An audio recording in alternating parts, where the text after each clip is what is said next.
스가랴 9장 1절에서 8절까지 말씀을 교독합니다.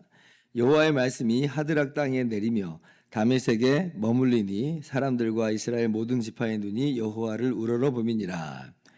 그 접경한 하맛에도 임하겠고 두로와 시돈에도 임하리니 그들이 매우 지혜로움이니라. 두로는 자기를 위하여 요새를 건축하며 은을 티끌같이 금을 거리에 진흙같이 쌓았도다. 주께서 그를 정복하시며 그의 권세를 바다에 쳐 넣으시리니 그가 불에 삼켜질지라. 아스글론이 보고 무서워하며 가사도 심히 아파할 것이며 에그론 그 소망이 수치가 되므로 역시 그러하리라. 가사에는 임금이 끊어질 것이며 아스글론에는 주민이 없을 것이며 아스도데는 잡족이 거주하리라. 내가 블레셋 사람의 교만을 끊고 그의 입에서 그의 피를 그의 이 사이에서 그 가증한 것을 제거하리니 그들도 남아서 우리 하나님께로 돌아와서 유다의 한 지도자같이 되겠고 에그로는 여부스 사람같이 되리라. 같이요. 내가 내 집을 둘러 진을 쳐서 적군을 막아 거기 왕래하지 못하게 할 것이라. 포악한 자가 다시는 그 지경으로 지나가지 못하리니 이는 내가 눈으로 친히 봄이니라. 아멘. 할렐루야. 하나님의 크신 은혜와 평강이 오늘도 변함없이 여러분 가운데 가득 넘치기를 주님의 이름으로 축원합니다.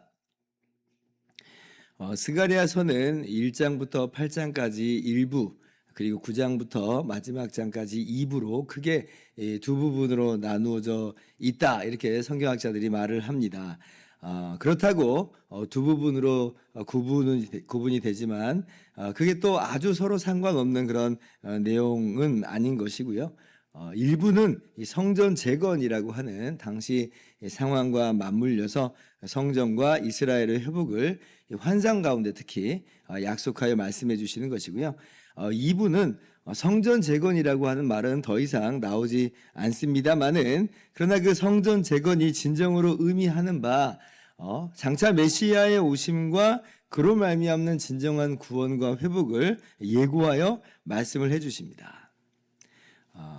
제가 근데 이제 1부 때 1장부터 8장까지를 말씀 나눌 때도 역시 이제 눈에 보이는 성전 재건이 이제 그 당시 하나의 성취로서 제시가 되지만 그러나 그게 이제 진정한 성취요 본뜻이 아니라 그래서요. 그 역시도 역시 장차 오시는 바 그래서 이루시는 바 메시아의 사역 그러므로 말미암아 이루어지는 진정한 성전 재건과 회복이 그게 이제 가장 궁극적인 뜻이다 이렇게 말씀을 드렸어요. 그래서 사실 이제 같은 이야기를 한다라고 하는 것입니다.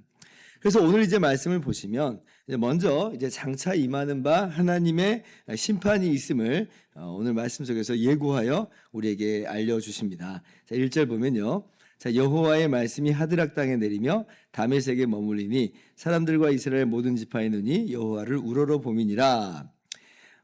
하드락 땅이라는 이제 지명이 나오고 다메섹이라고 하는 도시가 나옵니다. 하드락 땅이 정확히 어딘지는 잘 우리가 알지는 못하겠지만 이 다메섹은 우리가 잘 알고 있죠. 다메섹은 아람의 수도였습니다. 그러니까 수리아, 시리아라고도 하고 이 수리아의 수도였는데 여기에 이제 여호와의 말씀이 임합니다. 어떤 그런 이제 말씀이냐라고 할 때 이 말씀은 어떤 좋은 의미로서 이제 여호와의 말씀이 임했다라고 하는 것은 아니고요. 심판의 말씀이 임했다라고 하는 그런 의미입니다. 지금 그러니까 이스라엘의 북동쪽에 있는 아람에 대해서 아람 지역에 대해서 하나님 말씀이 임하고 자 2절 보시면 그 접경한 하맛에도 임하겠고 두로와 시돈에도 임하리니 그들이 매우 지혜로움이니라. 또 이제 이방 땅에 하나님 말씀이 임하는데 하맛, 두로, 시돈 이렇게 나와요.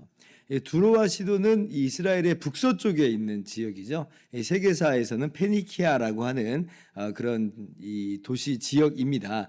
해상 무역이 아주 발달을 했었고 이 페니키아가 건설한 식민지 중에는 카르타고라고 하는 그 식민지가 있어서 이 주중에 어떤 패권을 이제 해상 무역에 있어서 좀 차지하고 있기도 한 이제 그러한 세계사를 우리가 잘 배워서 알고 있습니다. 근데 거기에도 이제 하나님 말씀이 임해요.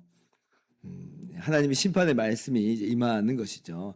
그래서 이제 이들이 이제 패망하리라라고 하나님께서 말씀하시는데 실제 역사 속에서 앞으로 이제 어떤 일이 있게 되냐면 이제 알렉산더 대왕이 이제 등극을 합니다. 지금은 이제 이 바사 제국의 시대이지만 그러나 한 150여 년 정도 되나요? 이제 그때 되면 200년 정도 후에 알렉산더가 이제 등장을 해서 정복 사업을 이제 하게 되죠. 그래서 바사 제국을 이제 무너뜨리고 이제 그 당시에 고대 근동의 세계적인 제국을 건설하게 되는데 그렇게 정복하는 과정 중에서 이 다메섹, 수리아도 정복을 하고요.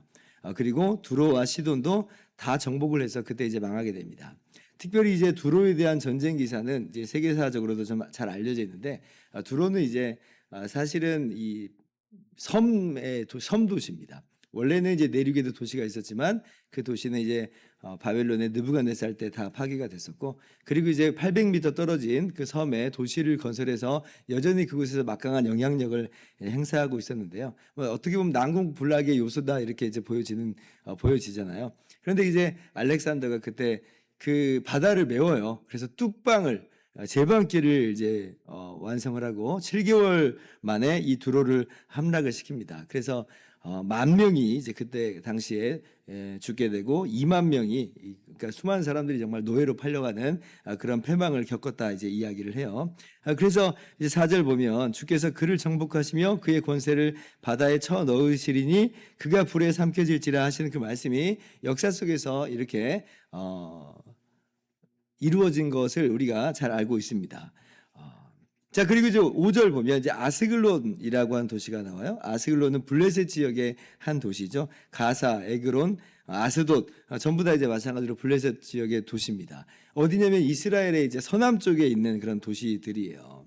물론 이때는 이제 궁극적으로는 이 바사의 지금 영향하에 다 있지만 이스라엘도 나라를 이루지 못한 것처럼 이들도 무슨 번듯한 나라를 뭐 이루고 있는 것은 아닙니다만은 그러나 그 안에서도 서로 알력을 주고받는 게 있거든요. 그러니까 동서남북에 있는 주변 지역과 어떤 알력이 있는 것이고 또 주변 지역에서 또 이스라엘을 자꾸 괴롭히고 못 살게 구는 바가 있는 것이에요. 그런데 그 블레셋도 마찬가지로 이제 알렉산더에 의해서 정복이 됩니다. 그래서 이스라엘 주변을 둘러싸고 있는 이방 민족들, 이방 도시들, 이방 지역들이 다 하나같이 이제 패망을 하게 되는 것이에요. 이것이 의미하는 바가 무엇이겠어요? 하나님의 백성들을 못 살게 구는 세력들이 있거든요. 그런데 결국은 하나님의 진노, 하나님의 심판을 면하지 못한다. 그들의 죄값을 다 받게 된다는 것이에요. 그러니 어떤 의미에서 이것이 하나님의 백성들에게는 큰 위로가 됩니다. 왜냐하면 직접 복수하지 않고 직접 보복하지 않아요. 오직 심판하신 하나님께 맡겨요. 그런데 정말 하나님께서 보응하신다라고 하는 것을 보면서 이것이 우리에게 위로가 된다라고 하는 것이에요.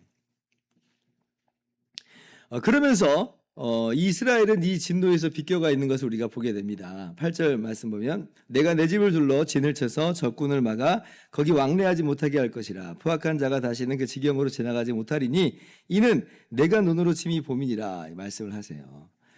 이스라엘은 이제 심판에서 이제 면하게 된다. 실제로 이제 알렉산더가 이제 그 지역을 다 점령하게 될 때에 이스라엘은 그 알렉산더를 이제 맞이합니다. 환영을 하고 협조적으로 나와요. 그러니까 이제 알렉산더도 이스라엘에게 호의를 베풀었다 그래요. 종교적으로 관용을 베풀고 그리고 7년마다 돌아오는 안식년에는 세금을 면제하게 하는 이제 그런 호의를 베풀었다. 그러니까 역사 속에서 다소간 이렇게 어느 정도 실현된 것을 우리가 보게 되는 거죠. 근데 이것도 이제 하나의 표징으로서 예표와도 같이 이제 이루어지는 것이고요. 궁극적으로는 뭐냐? 궁극적으로는 하나님의 손길에 의해서 하나님의 백성들이 안전하게 지켜지고 보호되는 바로 그것을 보여준다라고 할 수가 있는 것이에요. 다시는 그 지경으로 지나가지 못한다.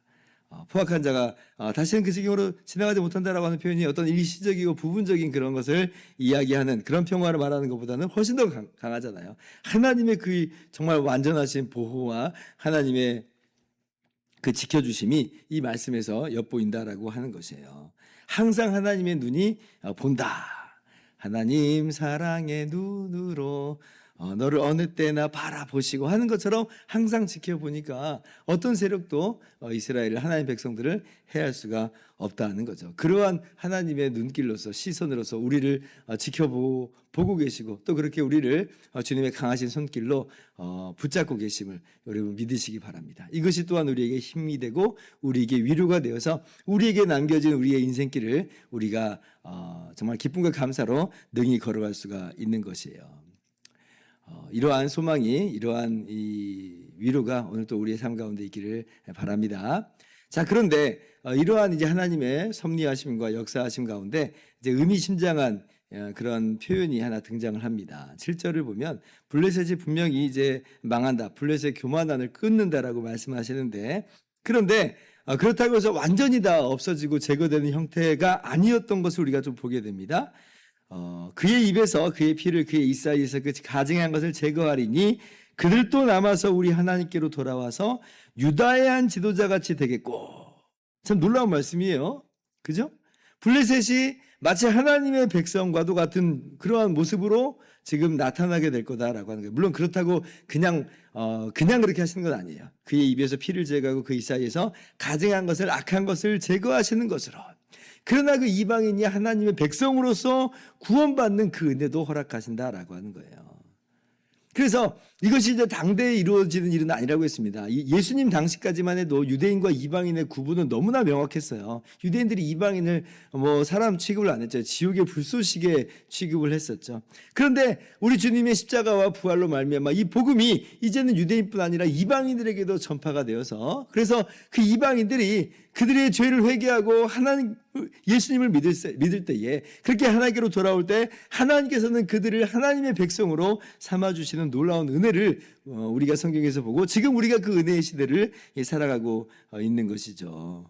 오늘 그래서 이 내용이 사실은 우리 주님으로 말미암는 이 구원이 유대인뿐 아니라 이방인들에게도 전파되어서 모든 사람이 그리스도 안에서 차별 없이 한 몸이 되고 있는 바로 그것을 말씀하고 있는 것이구나, 우리가 그렇게 깨달아 알 수가 있는 것입니다. 그래서 오늘 말씀을 보면서 하나님의 진노, 하나님의 심판, 주변 원수들을 그렇게 꺾으시는 하나님의 심판을 보면서 우리가 위로를 받고, 또 하나님께서 하나님의 백성들을 보호하시는 것을 보면서 거기서 또 우리가 위로와 격려를 받고, 그 어떤 것도 우리를 궁극적으로 털끝하다 해야 할 수 없으니 우리가 참으로 안전함을 확신하면서, 그렇다고 주변 사람들을 미워할 게 아니라 그들도 주님께로 돌아오기를 우리가 바라면서 또 오늘 그렇게 함께 평화를 전하고 또 복음을 전하면서 그렇게 살아가는 저와 여러분들 될 수 있기를 주님의 이름으로 축원합니다. 기도하겠습니다.